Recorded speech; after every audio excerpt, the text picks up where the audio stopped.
So my name is Marion. Welcome to Climate Justice Meets Racial Justice. We're really excited to have you all here, and thank you to all of you for coming. So I'm going to be one of the facilitators today. I'm part of the MedAct Race and Health Justice group, and I'm a junior doctor based in Southeast London at the moment. Really excited for this event, and we've got an amazing lineup of panelists. I'll just hand over to Aditi to introduce herself as well. Hi everyone, I'm the second co-facilitator for this session. Really excited to be here. My name is Aditi. I'm a junior doctor in Leeds and I'm part of the MedAct Climate and Health group. Hope you all enjoy the session. So just to start off with some tech, so I'm sure you're all familiar with Zoom by now. So when you're not talking, if you just could mute your microphone, just to make space for your fellow participants. I think the Safer Spaces policy has already been sent out to everyone today, but just to be mindful of everyone else in the group, and we want to create a safe space where everyone feels able to contribute to discussions equally. And we'll get started. If you have any tech problems, feel free to contact one of our team members. So Ben has put his email, and Rob's email is up there too, so feel free to contact one of them if you do have any tech issues, and hopefully we can get them resolved. So we can get started. So welcome to our event today on climate justice, meaning racial justice. So in 2013, Ella Adukisi Deborah died from a fatal asthma attack, and 7 years after her death, after a lot of campaigning by her mother Rosamond, air pollution was listed as a cause of her death. As Alexandra, Wanji, Kelbert, one of our panelists, wrote in Skin Deep magazine, it's no surprise that the first person to have air pollution listed as a cause of death is a Black girl from Lewisham. Whether it's air pollution in our towns and cities or extreme weather events that are occurring across the globe, Black and brown lives are bearing the brunt of the climate change and ecological crisis that we're currently facing. Over the next hour or so, we'll explore these root causes of environmental racism and how it's undermining the health of racialized communities. So we're going to start first with the first 40 minutes being a guided discussion with our panelists, and then we'll open up the floor to questions. If you have any questions, feel free to post them in the chat box as we go along. And thanks to everyone for introducing themselves as well in the chat box. We're really excited to have you all here with us. So I'll just start by introducing our panelists. So we have Alexandra Wanji Kelbert, who's a member of Black Lives Matter UK and part of the Wretched of the Earth collective. Her work focuses on the politics of race, class, and climate justice. And she recently wrote a piece for Skin Deep magazine called No Police, No Pollution, a vision for Black liberation in the UK. And then we have Abby Deivanayagam, who's a medical doctor and public health trainee based in Liverpool. She's part of the Race and Health Collective, which is a group of academics, activists, and individuals in public health and other related spheres who are working on tackling the impact of racism and health. The current theme of their work is envisioning environmental equity. Climate justice is racial justice. Abby's research, teaching, and advocacy focuses on health systems, climate, and racism. She serves as the chair of the Board of Trustees for Students for Global Health, which is a student-led charity working to tackle health inequalities. She's a keen advocate for climate, health, and racial justice. And we have Angela Fonso and Sufiyan Abdul-Qayum, who are members of Clean Air for Southall and Hayes, a campaign group of local residents opposed to the air, dust, and noise pollution caused by the Berkeley Group's redevelopment of Southall's contaminated old gasworks site, now known as the Green Quarter. In 2020, they played a key role in establishing Gasworks Communities United, an alliance of communities affected by the Berkeley Group's development of disused gasworks in the UK. Thank you to all our panelists for joining us today, and I'll just hand over to Aditi to get the discussion started. Thank you so much, everyone, for being with us today. I would love to start by talking about environmental racism and sort of defining what that is and what the root causes of environmental racism are. If I could direct that at you, Alex, first. Hi, everyone. There's only some faces I can see, but nice to see so many people in this session. So I'm going to try and summarize what I understand the relationship between the climate crisis and other systems of oppression, such as race, as briefly as I can. And I think that the speakers after me will be able to kind of illuminate this even more with their own work, their campaigns, and their experiences. So one of the things that I do when I'm trying to explain the relationship between the climate crisis and race, for example, is to use a frame that was developed by Naomi Klein, and she herself is inspired by climate activists, especially from North America, including indigenous people, and as well as activists from the global south. And in a lecture that she gave a few years ago, she described some of the lands in Canada and in the US that were ravaged by extractive industries. And she says this, and I'm going to actually drop the quote in the chat because it's a long quote and I think it's quite important and I find it really useful. So if people want to be able to read it and go back to it later, you might find it useful. I'm going to read it now. So she's talking about these lands that have been ravaged, and she says, there is no plausible deniability. This is only possible because of institutionalized racism, Orientalism, and potent tools on offer that allow for the powerful to discount the lives of the powerless, writing off the lives of entire peoples and nations. These tools that rank the relative value of humans allow for the digging out of fossil fuel. Fossil fuels so inherently dirty and toxic that they require sacrificial people and sacrificial places, people whose lungs and bodies could be sacrificed to work in the coal mines, people whose land and water could be sacrificed to open pit mining and oil spills.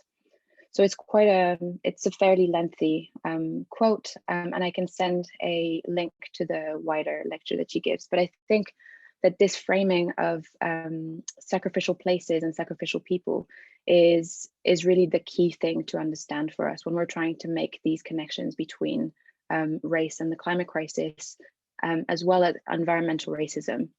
It's the idea that like just this idea of like there are things that we know are inherently dirty, things that we know are going to damage people's health. So why is it that we have these industries, that we have these developments still existing, and actually more and more of them?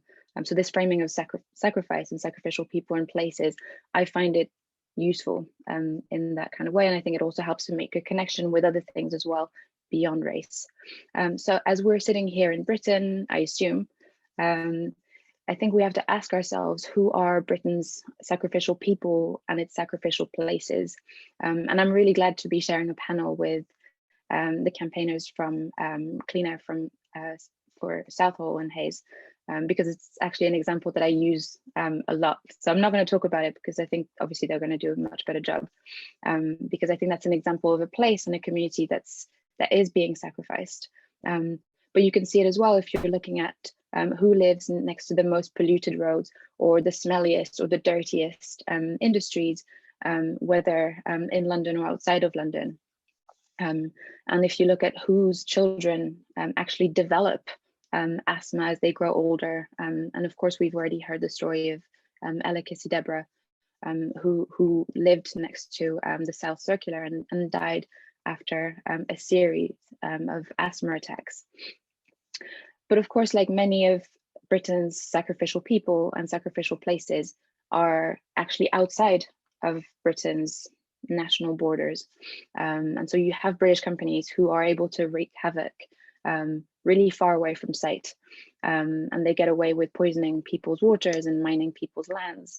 You see it with companies like Vedanta, for example, that has some of its headquarters in the UK, that's been taken to court by campaigners, miners in Zambia who developed like different kinds of cancers after copper mining was done over there. So being able to actually see these relationships, both like within Britain, but also outside. And of course, the fact that Britain is historically the greatest contributor to global temperature change, while at the same time being one of the least vulnerable to the effects of the climate crisis. So I'm gonna leave it here, and I hope that this frame of this idea of like sacrifice and who's being sacrificed and who gets away with these kinds of practices can be sort of like a holder for the conversations we're going to have this afternoon. Oh, absolutely. Thank you so much for that, Alex. And you're right. It's so important to hold companies accountable and to think of this framework not just nationally, but also think of it globally and how the rest of the world is being impacted. I would love to ask Abby about what you think the relationship is between public health and environmental racism locally and globally. Thank you, Aditi, and thanks Alex, thanks Malak for having me here.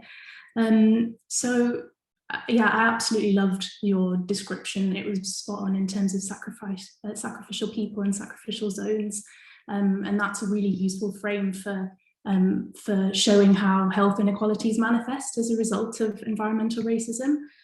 So there are so many ways in which the climate crisis impacts on health, but the key thing is it just doesn't happen equally. And there are documented racial inequalities in air pollution, as Alexandra spoke about, heat, mortality and morbidity due to disasters. And this affects people differently based on skin color, migratory status, caste, religion, to name a few systems of oppression. And this, not only that, it happens across the life course. So this is from Black babies being born due to low birth weight in North Africa due to household air pollution, to older adults dying from mercury poisoning in the Amazon due to the gold industry. So this is a global crisis, and it's happening at every level of society, from the individual to the community to the geographical level. And as Alexandra said, those who contributed the least to the crisis bear the brunt of it. And I like to touch on my home country, Sri Lanka, which is an island in the Indian Ocean, which is ranked #1 in the Lonely Planet for travel, but also in the top 5 in the Global Climate Risk Index. And we're already seeing an increase in communicable disease transmission, in the epidemiology of dengue and malaria, but this isn't talked about because of the type of the country that it is. And this is, I think, the main function of environmental racism and how it plays out in public health, is that it actually distracts us from meaningful work. And the way it distracts us is it distracts us from the harm that's caused to humans.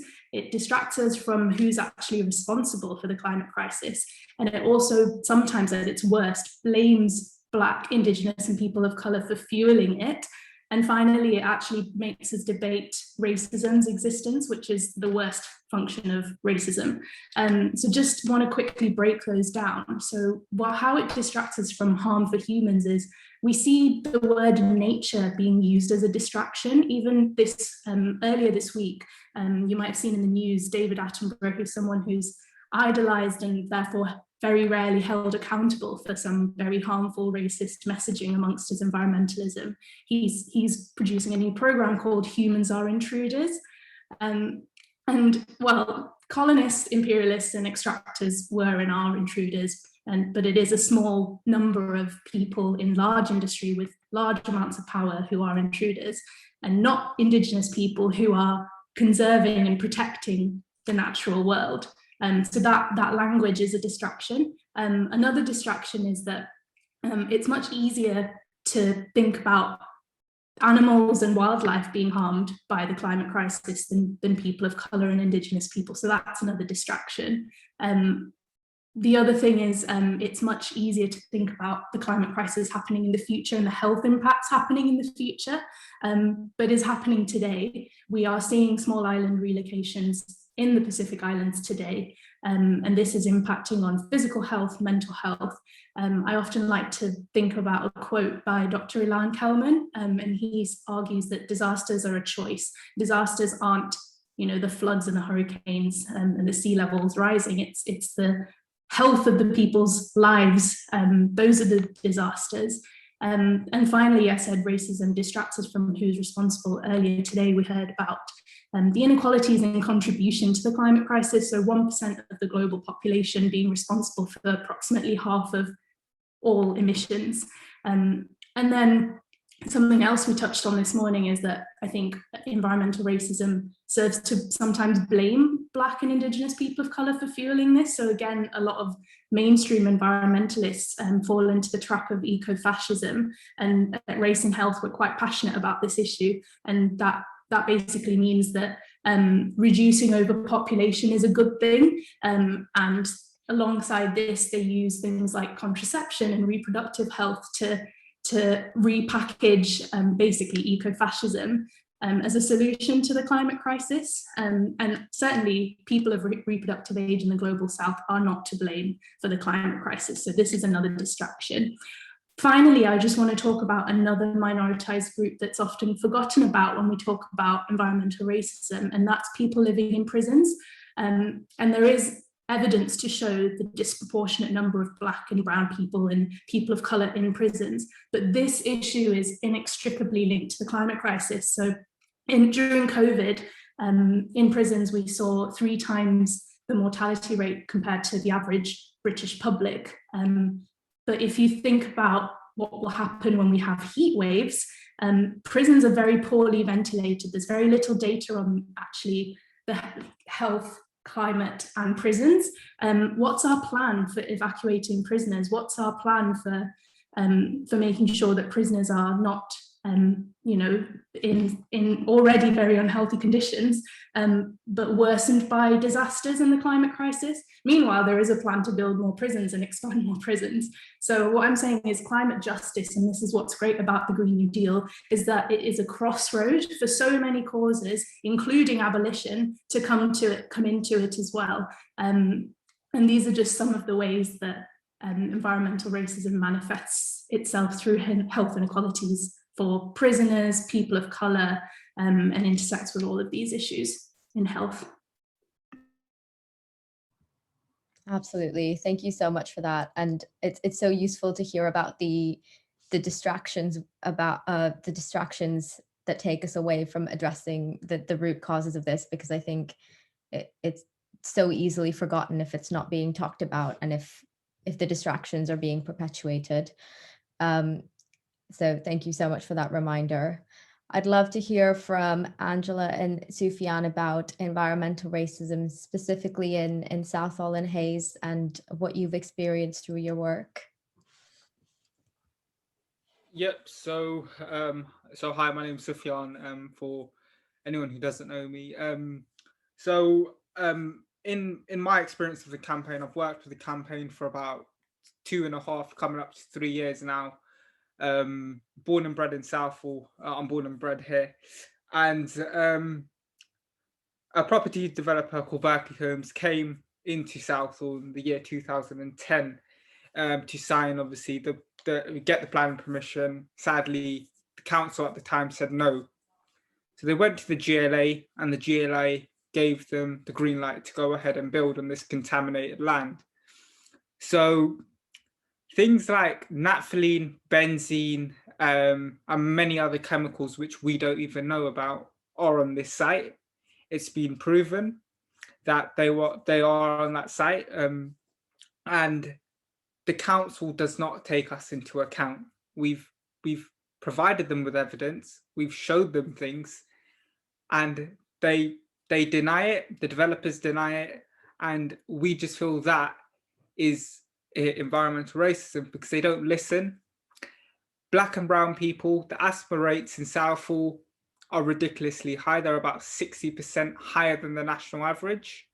In ages between, I think it's 3 and 24 years old, it's about 80%, including myself. I suffer with asthma, and my asthma between the ages of about 5 and maybe 13, never had a single asthma attack. I was fine. Went to high school around about the year 2000 and maybe 16 to 17. I started to develop really bad asthma attacks in school, where school is going to be a safe place. My parents sent me to school, like every other parent does, to be in a safe environment to learn. I used to go to school and I used to get wheezy, and I lived about 200 meters away from my school. So it couldn't have been the distance walking to school. I used to get tired from walking from home to school and school to home. During PE, we couldn't go outside as much. As a boy, we used to love, as like the boys used to love playing football. They had to limit the number of times we could play football in the summer, just because they said it wasn't safe, or we can't go outside now. It used to reek of petrol in the playground. I went to the deputy head teacher at the time and I said to him, "Look, sir, it stinks of petrol. I'm not making this up. Come and see it for yourself." He came outside. He smelt the air. He goes, "Yeah, it does. Why don't you sit inside then in the lunch hall?" I went into the lunch hall. It was the same story. You could not escape this smell. Now, the developers, certain developers in Southall, like Berkeley, deny. I know they've denied that it will cause short-term health effects, but things like cancer, things like pneumonia, things like asthma, they don't go away very easily. You can die from these conditions, as you see with Rosamund's daughter. There's been other cases in Southall we know about, personal friends, family. Some of my family have sadly passed. We know of residents in Southall who have sadly passed of whether that's cancer, pneumonia, whatever it is. We've heard stories firsthand, and I can't live knowing that will continue going on for a number of years going forward. That's why, as a 19-year-old, I stepped up when I was 14, 15, and I stepped up into the public eye, and I said, look, stood up at a public meeting and I said, this is my story. And people were shocked to hear what I had to say for a 14-year-old. I left sixth form 2 years ago with 3 A stars. Now, I'm not stupid. I know what's going on. The council can try and pull wool over my eyes. It doesn't work anymore, because the people in the council are in it for the money and they're not in it for the people. That's the way I feel. And I'm pretty sure Angela will back that point up. Angela, over to you. Okay, very well said, Sufiyan. Hello, everybody. My name is Angela. The point Alex made about being sacrificial lambs is so spot on with Southall. People are dying. We are being made very sick. If I can give you a bit of historical context, every town had a gasworks, and that's how we had gas for domestic purposes. And the gas was produced by burning coal. And you've probably seen across the landscape these huge cylinder-like devices called gas holders. So the gas was stored in those devices. But gasworks were decommissioned in the 1970s with the advent of gas from the North Sea. But these gasworks have remained redundant, and the pressure is on development, because where there is dirt, there is money. But at the end of the day, the developers like Berkeley Group do not care about public health. Their driving force is profit. Now, for the benefit of people who don't know about Southall, I'm going to give you a bit of statistical context. 76% of the population are Asian, predominantly from South Asia. 9.6% are Black and 7.5% are white. So we are overwhelmingly an ethnic minority town. We also have a very high level of deprivation. I live in Southall Green Ward, and Southall Broadway Ward have the highest levels of deprivation in Ealing.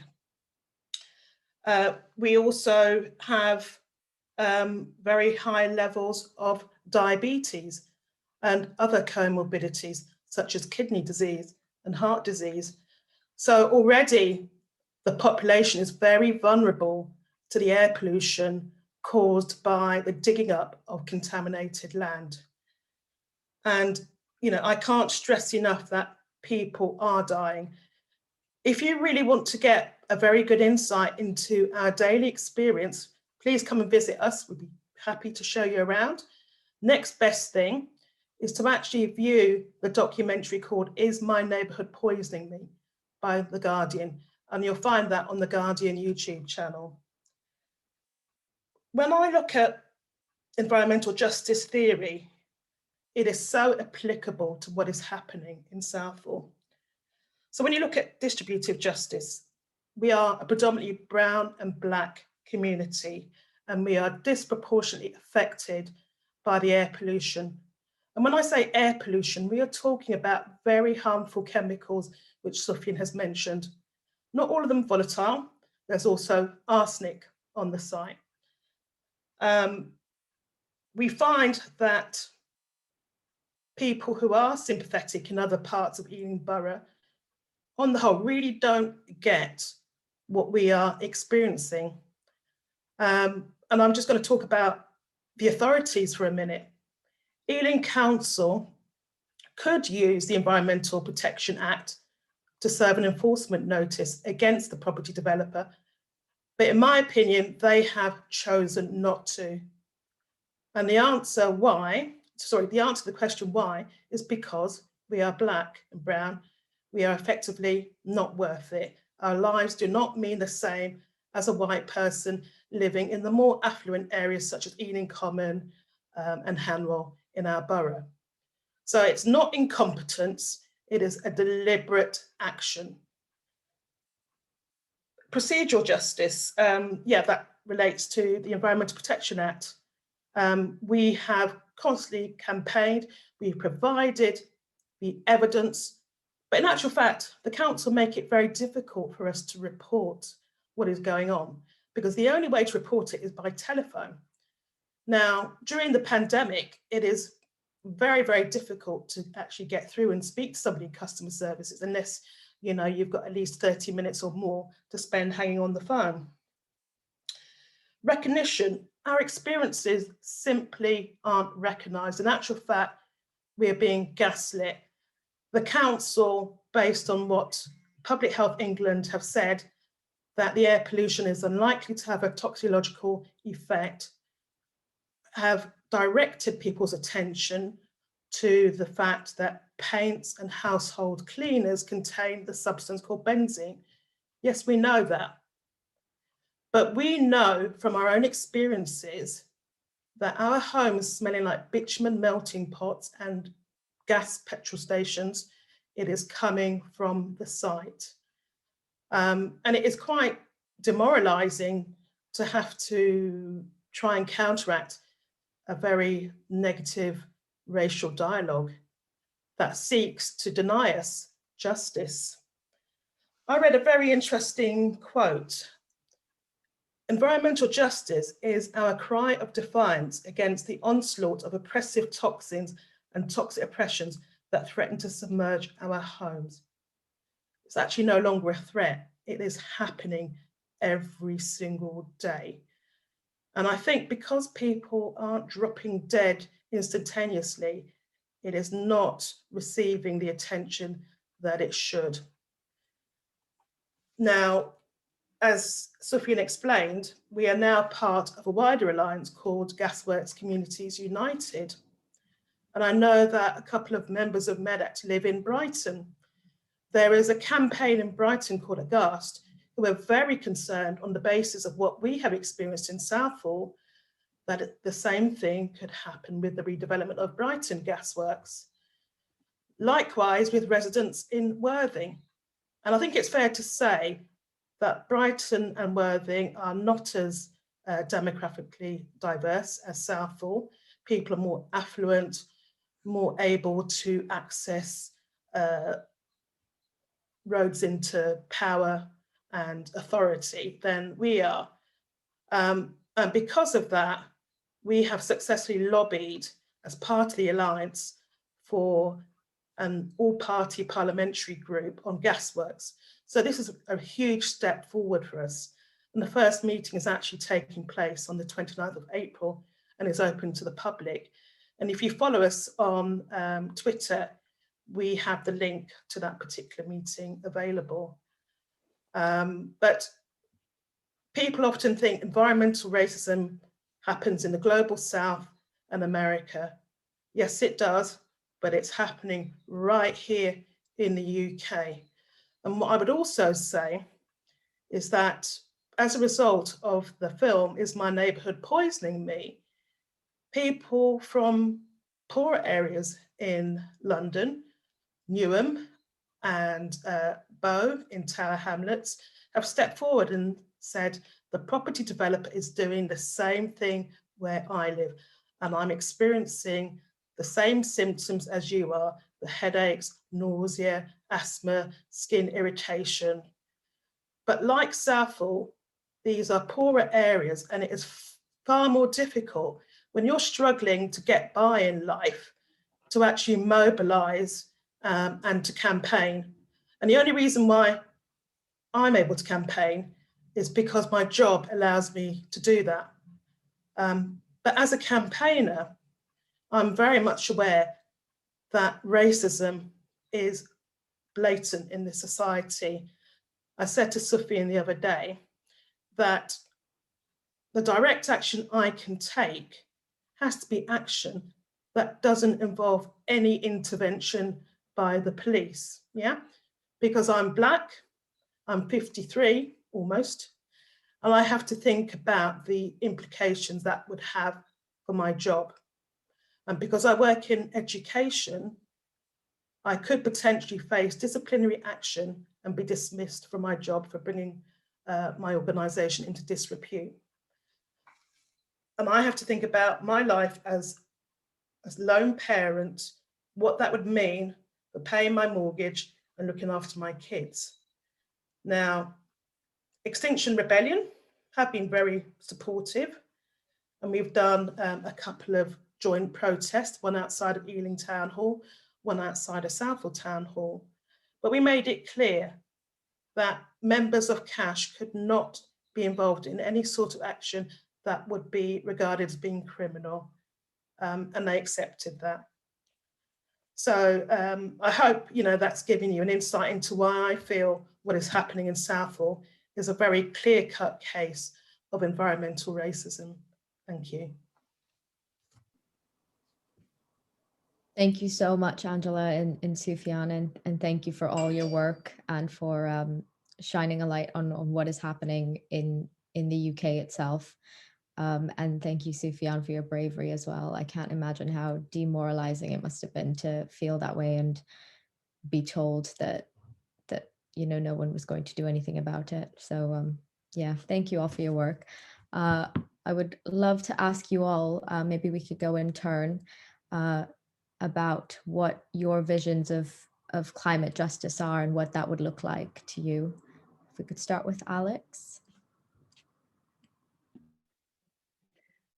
Yeah, I just want to say thank you so much for all the other panelists. I think, yeah, everyone's done a really great job at really putting this issue to light, and I think it was really powerful.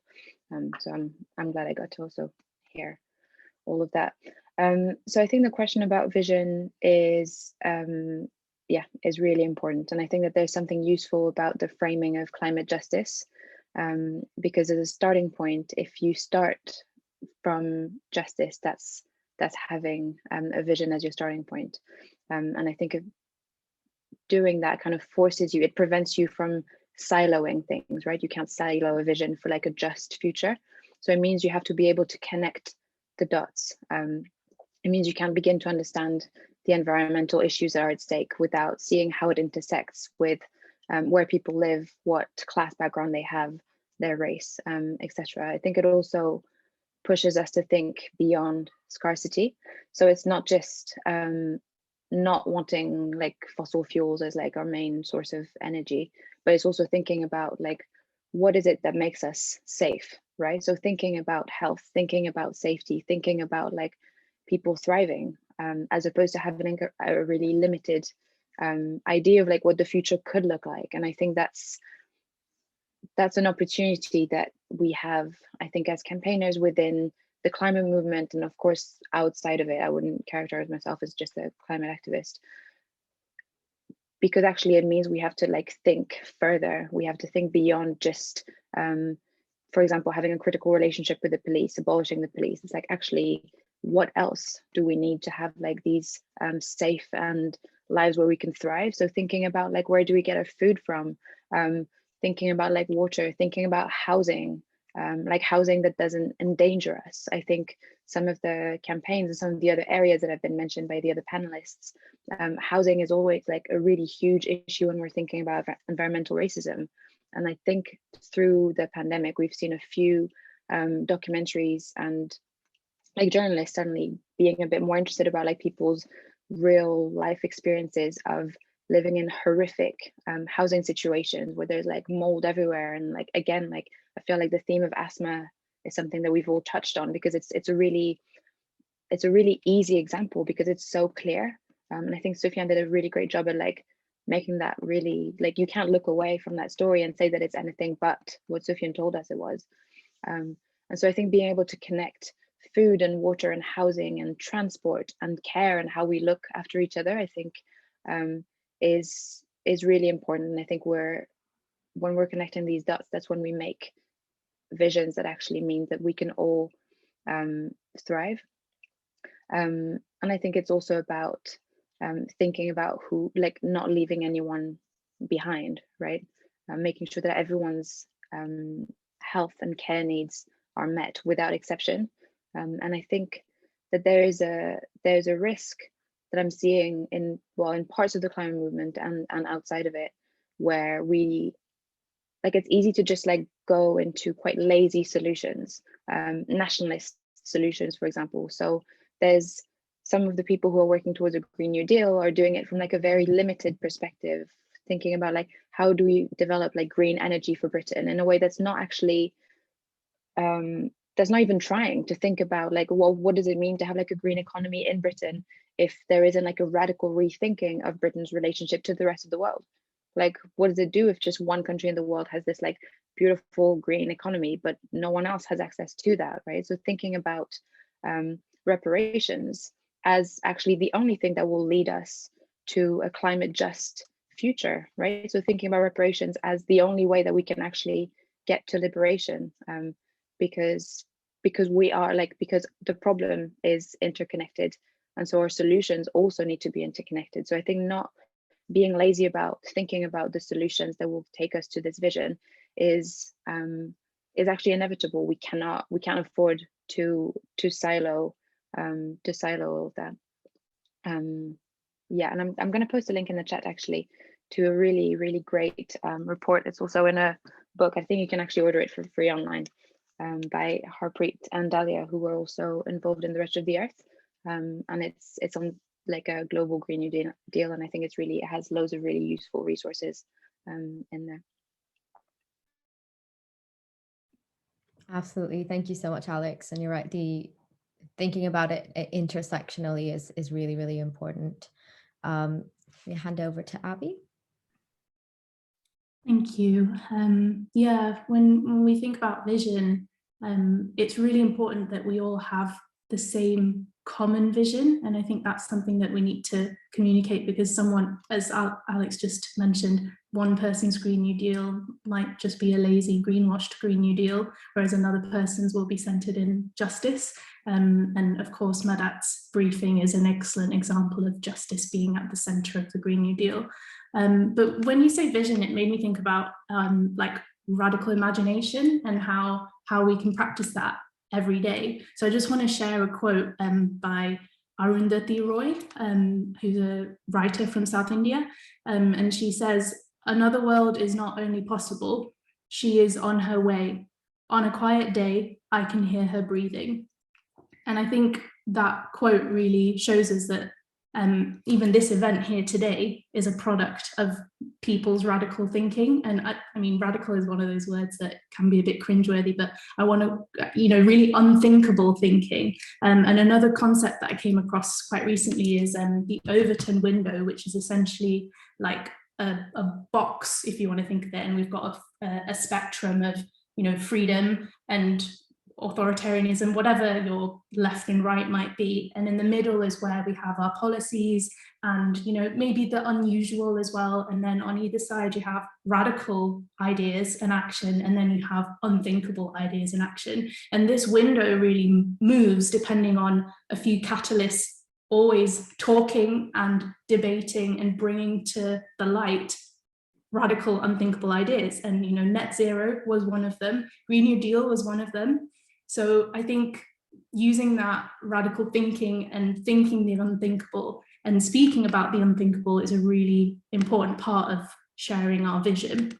And I totally agree with Alex. I think reparation has to be at the center of Green New Deal, and especially a global Green New Deal. And again, reparation is one of those things where it's often just an academic exercise that you pick up and then put back down again. And it's also really important that it's not just a bunch of global North people talking about it, that we actually have people who are most affected leading the conversation about reparations and what reparations looks like. And Alex mentioned the report written by Harpreet Kaur Paul and others. And I'd also really recommend reading Keston Perry's work. He's got a framework for a climate stabilization fund globally and who needs to put money into that pot and where that money goes from that pot. So that is really important, and it looks at players not just the UK, the US and China, but some Scandinavian countries that we often forget about in colonialism and imperialism too. So yeah, radical thinking, radical imagination, and make sure it's not greenwashed by just putting reparations and racial justice as an add-on. So we don't just want it slapped as an add-on, it needs to be at the center of it all. And one example of it happening locally, because this is quite big picture thinking, but locally in the Northwest where I live, you know, clean air policy is often a solution for pollution and disparities in air pollution. And low-income households, women, Black and brown people, disabled people tend to have low levels of car ownership, but also equally have low access to public transport. And that's a big issue in the Northwest. We have really poor public transport links. So these are some policies within the Green New Deal that we can very easily make racially just in a very practical way. And I just want to finish on one thing that really stood out from Medac's briefing was the economy is making us sick. And this really rings with race and health's work as well, where we look at the commercial determinants of health and how those determinants can't be divorced from whiteness. And whiteness is so entrenched in the fossil fuel industry. And just, you know, take any example, take the example of Southall and Hayes, take an example of Indigenous people in the Amazon, take the example of the Dakota Access Pipeline. So divestment from fossil fuels means divesting from whiteness and other hierarchies of oppression as well. So I think that needs to be in our common vision. Absolutely. Thank you so much for that, Abby. And all of these things just start with an awareness of what needs to be included. So these kind of sessions are really, really helpful. Can I hear from you, Sufiyan? And then we'll hear from Angela about what your visions are for climate justice. Yeah, so, well, my vision is quite simple. I mean, it's like what Abby just mentioned about greenwashing. I mean, but I'm talking about Southall here. Berkeley's site is totally greenwashed. And why I say that is this. If you have a look at the promotional video, they show some really lush green trees, and Angela will know what I'm talking about, or anyone who's watched the video will know. Very lush green trees, full, like, really nice area. It looks a total different world to what actually Southall is. Now, it's funny that they've shown a lot of green in the video, because did you know you can't even grow a fruit and veg? You can't have a fruit and veg patch on the site. It's that contaminated. They've actually put it as somewhere in the documents that you cannot grow any fruit and veg on the site. You can't have, there won't be a green space. There will be a park on site, but that's most likely going to be artificial land, I think.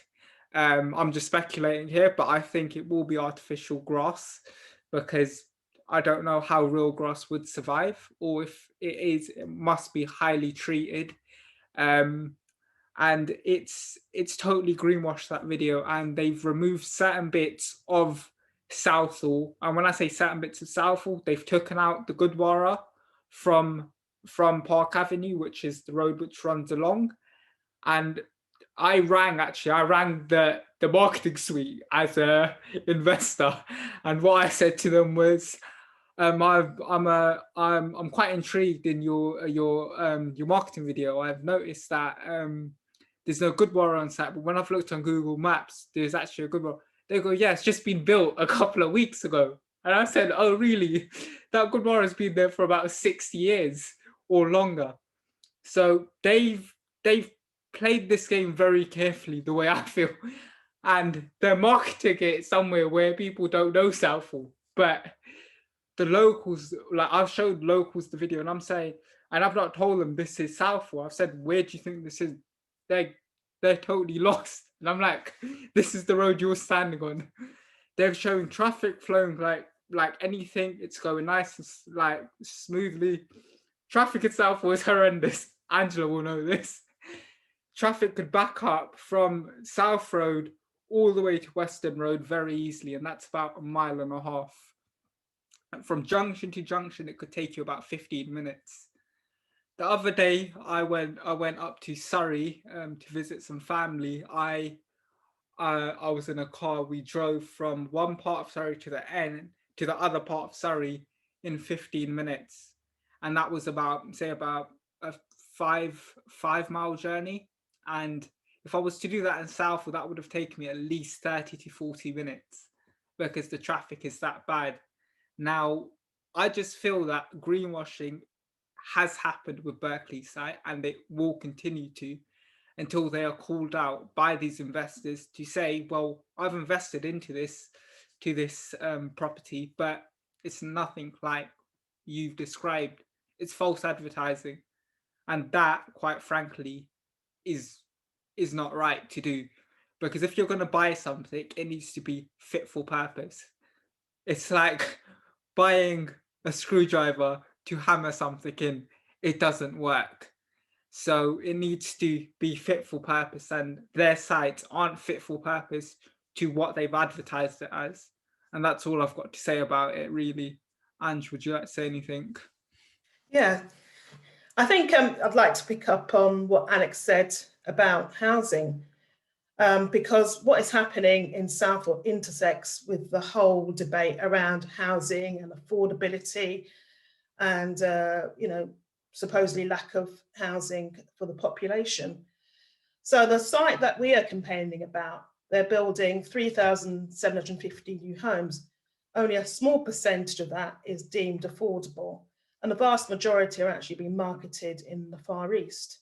But if you look at Southall as a whole, there are housing developments, high-rise housing developments going up everywhere. Wherever there's a spare bit of land, a developer sees it as an opportunity to make money at the expense, really, of public health. Because certainly, I don't envisage my children being able to afford a studio flat at nearly 400,000. So my vision, I can't answer the question generically about climate justice, but in relation to my particular campaign, I would say the precautionary principle has to be applied. So what I would say, if the contaminated land industry cannot prove that it's safe to redevelop a piece of land, then pure and simple, it should not be redeveloped. There has been insufficient research into the health impacts of remediated brownfield sites, in particular the ones that are, contaminated. The site in Southall is billed by the developer as the most audacious brownfield redevelopment. It's a massive site, it's 88 acres. So there is really an absence of research into the health impacts, and that's something we are campaigning for. We are demanding detailed health research. And what was a groundbreaker for us, an organisation called Centric Lab, were the first academics who took us seriously and actually listened to us and conducted research, which actually demonstrated that the additional air pollution from the gasworks was an additional health burden on an already stressed community. I would say my vision is that public health has to be foremost. Now, when you look at the contaminated land, what I call industry, there are lots of vested interests. And these companies are actually determining what is safe for the population to be exposed to. That to me is absolutely crazy. The fact that acute generic assessment criteria for exposure to all sorts of contaminants are determined by people who work by and large for major environmental consultancies. So my vision is it has to be public health led, not led by industry. I think, in all honesty, you can't really have a discussion about climate justice without a discussion about capitalism, because Berkeley Group and all the other developers are driven by profit.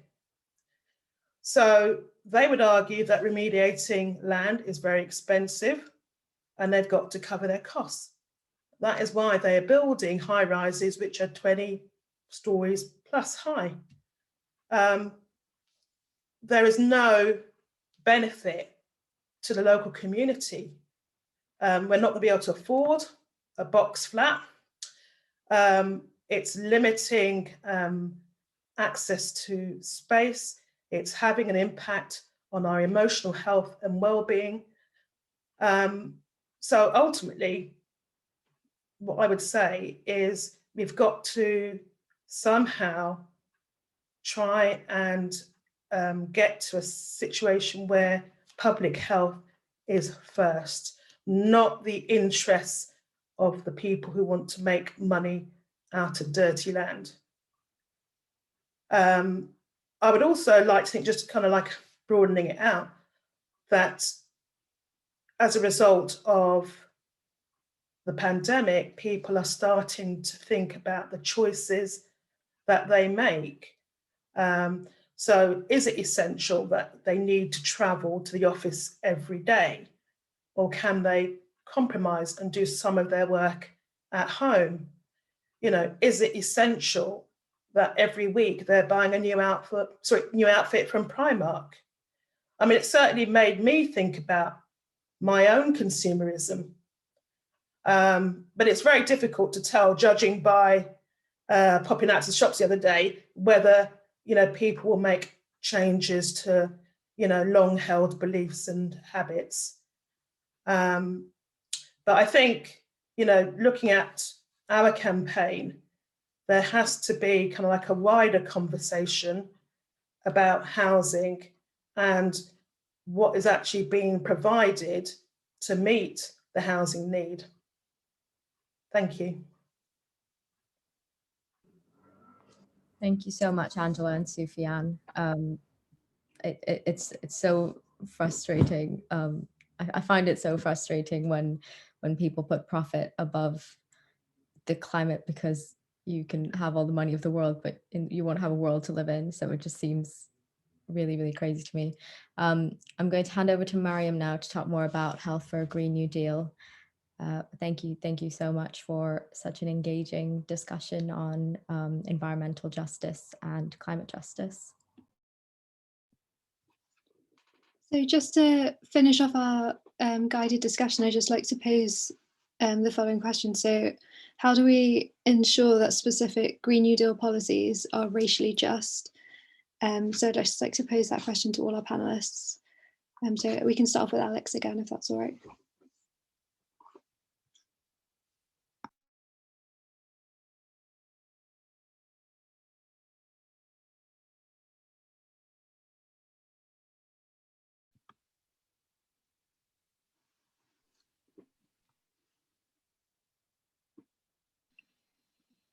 Can you hear me? Okay, sorry. sorry, I got distracted by the tech. Can you repeat the question? Yeah, no worries, no worries. So how do we go about ensuring that specific Green New Deal policies are racially just? So for instance, jobs, public goods, devolved decision making. I think I'm not normally someone that campaigns much on representation. I think I'm not particularly keen on having Black and brown faces in high places just for the sake of it. I think the example of having Priti Patel at the head of the most racist institution in Britain kind of shows me that that's kind of partly a dead end. However, I think that there is something to be said about having frontline communities involved in decision making. So I think having this, like, I think a global Green New Deal or Green New Deal is a really crucial answer to how we move forward, right? But I think that it needs to be thought through, and I think people who actually experience the injustice of environmental racism, of the climate crises, and other issues really need to be at the forefront, because I think these policies need to be rooted in understanding of like what does it actually mean. And I think there's been a huge issue for years of solutions being offered that actually perpetuate the same like what led us here in the first place. So I think in that sense, just being really aware of how power operates and who gets to make these decisions, I think is really crucial. There's a really powerful article by a friend of mine called Leon Silly Huggins, who writes about the climate crisis. And he has this really well written article that says 1.5 degrees to stay alive. And I think in a lot of climate discussions, there's a tendency, like at the level of like countries and the COP meetings, for example, where people are now talking about 3 degrees or 2.5 degrees. And so what Leon does is that he uses this often used slogan by climate campaigners around the world that says, like, that is a reminder that actually are the solutions we offer, we need to make sure that they're solutions that leave no one behind. Because with the example of global temperature change, 1.5 degree is the most temperature change we can have without leaving people behind. And so I think when we're thinking about solutions, we really need to keep that and remain accountable to people on the front line. So not just going for convenient and easy wins. It might mean like doing harder work, and I think that's really crucial. And I think that there's a lot of people in the climate movement in Britain who are really up for that, because I remember when Extinction Rebellion actually had some of their policies that they were offering were just not good enough. And so I think a lot of people were able to like call them out on that and just ask them to reconsider and rethink, because going for easy wins that leave some of us behind is just not something we can afford, and it's just not something we can do. So yeah, I'm gonna leave it at that. Thank you so much for that, Alex. I'll just hand over to Abby, if that's right. Thanks. Yeah, I think a similar, like echoing lots of Alex's thoughts and concerns. So I do think the Green New Deal, the global Green New Deal specifically, needs a lot of effort to dismantle deep inequities, and we need to completely rethink economic and social order. And we talked about the C word, like capitalism being the elephant in the room that we need to talk about and think of an alternative, because there are alternatives, and we just need to turn to alternative knowledge. I don't want to dwell too much on COVID, but COVID again has shown us that, we can do things quickly, we can come up with vaccines quickly, but we've seen, what have we seen? We've seen countries hoarding vaccines. And if this is a snapshot of what's going to happen in the future with the climate crisis, Asad Rahman said, we're going to see climate apartheid. So we just need to make sure that when we're talking global Green New Deal, all of these policies, as Alexandra said, need to be racially just and not tokenistic as well. Something else I want to mention is the origin of the New Deal. So for those who don't know, the New Deal was basically designed in the USA in the 1920s, 30s to bring it out of the Great Depression. And that was through rapid development of the manufacturing industry. And often in the UK especially, we hear these three words: build back better. But why are we building back? In the UK, the UK is mainly, the Green New Deal in the UK and green growth is mainly about just creating more green manufacturing jobs. But surely we need to go beyond this. Like, what kind of economy do we actually want?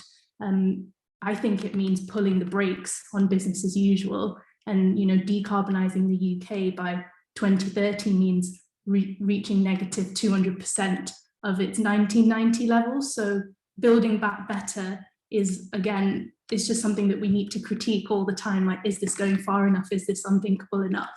And MedAct, for example, calls for 5 specific priorities for within its Green New Deal briefing. So decarbonising the economy, green jobs for all, healthy air, quality homes, and food and land justice.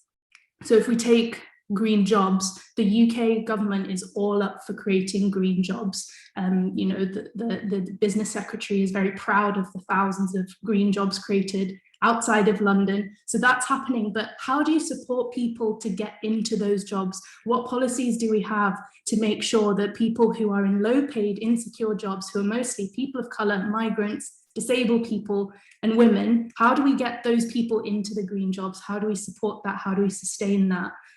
So we just really need to interrogate that, I think. And another thing I wanted to mention about making things racially just, we've talked a lot about solidarity in the morning as well. And I just wanted to unpick that a bit.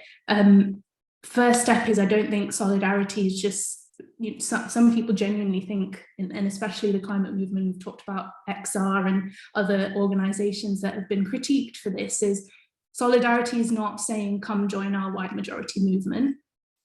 Solidarity is also not just writing about most affected people in the climate crisis and talk about reparations. That's not solidarity either. Solidarity, I think, is asking, at Race and Health, we often ask, who is not in the room? Who is in the room, who is not in the room? And I think solidarity is saying that I will not abandon you, and I will fight for you, even if it means dropping the entire way that my organisation functions, and I will change things completely, because I will fight for your struggle, because it's the root cause of my struggle as well. Thanks so much, Abby. Some really interesting points being made there about solidarity, and then the tokenism point that Alex mentioned too. Just to finish us off, Sufiyan and Angela, would you like to say what you think about how we can ensure these policies are racially just? Well, just quickly, I just feel like, well, to make sure these policies are racially just is actually looking at, well, when I say looking at, you should look at the community you're going to be going into before you actually build, or before you do something in that community. You need to study that community. You don't do a generic thing in that there shouldn't be one size fits all, because at the end of the day, every community in every part of the country, in every part of the world, in fact, is very different. I know that personally. Look, in Southall, and then you've got 10 minutes down the road, you've got Acton, you've got Shepherd's Bush, 2 very different communities, but we're still in a matter of minutes away from each other. So it should be, you need to look at every community at an individual basis, not as a one size fits all, or one solution does everything for everyone.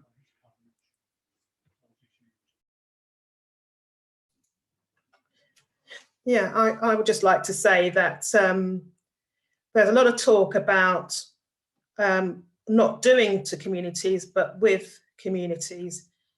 But unfortunately, I haven't seen any evidence of that in relation to Cash Campaign. And there seems to be still assumptions about what should be suitable for us, rather than actually asking us, you know, what is going to work.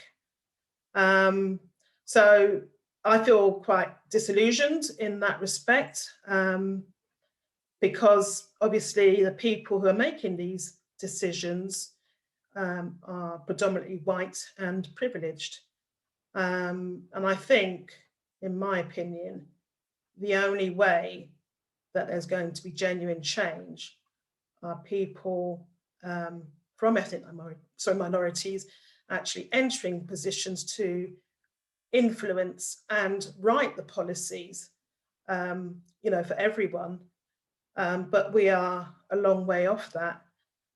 I would also like to think, in relation to climate justice campaigners, that the work of environmental defenders in the global south actually receive the kind of coverage that Greta Thunberg receives, because they are doing very good work. There is a lot of expertise in those communities. They know how to care for those environments. And we should be looking towards these individuals and harness their expertise and knowledge, instead of us going in as Europeans and saying, this is how things should be done.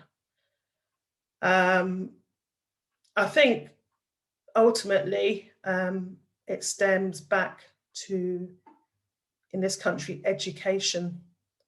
There is still a lot of injustice and prejudice, right up to universities, where universities, despite widening participation, university professors still recruit within their own image. Fundamentally, racism is a massive issue in this country. Something I thought had improved, but ever since I've been involved in campaigning, has really illustrated to me how extensive it is. And until we actually look at genuinely dismantling the structures that allow racism to persist, I am not overly optimistic about the Green New Deal. Thank you. Thank you so much, Angela and Sufiyan, for sharing your perspectives. It's been really interesting and slightly disheartening as well to see what's been going on in Southall, but it's been really useful to see how things are actually happening in practice and in the real world. I'll just hand over to Aditi to wrap us up, if that's all right. Yeah, I just want to say a massive thank you to all the panelists for speaking, and for all the participants for your interesting comments and the discussion going on in the chat box. We'll share in the chat now links to the speakers' works and campaigns so you can follow them on. And I want to say again, there's been so much interesting discussion during this session, and this is the perfect reminder that there needs to be a more intersectional view on climate change solutions, which is something Health for a Green New Deal seeks to sort of address.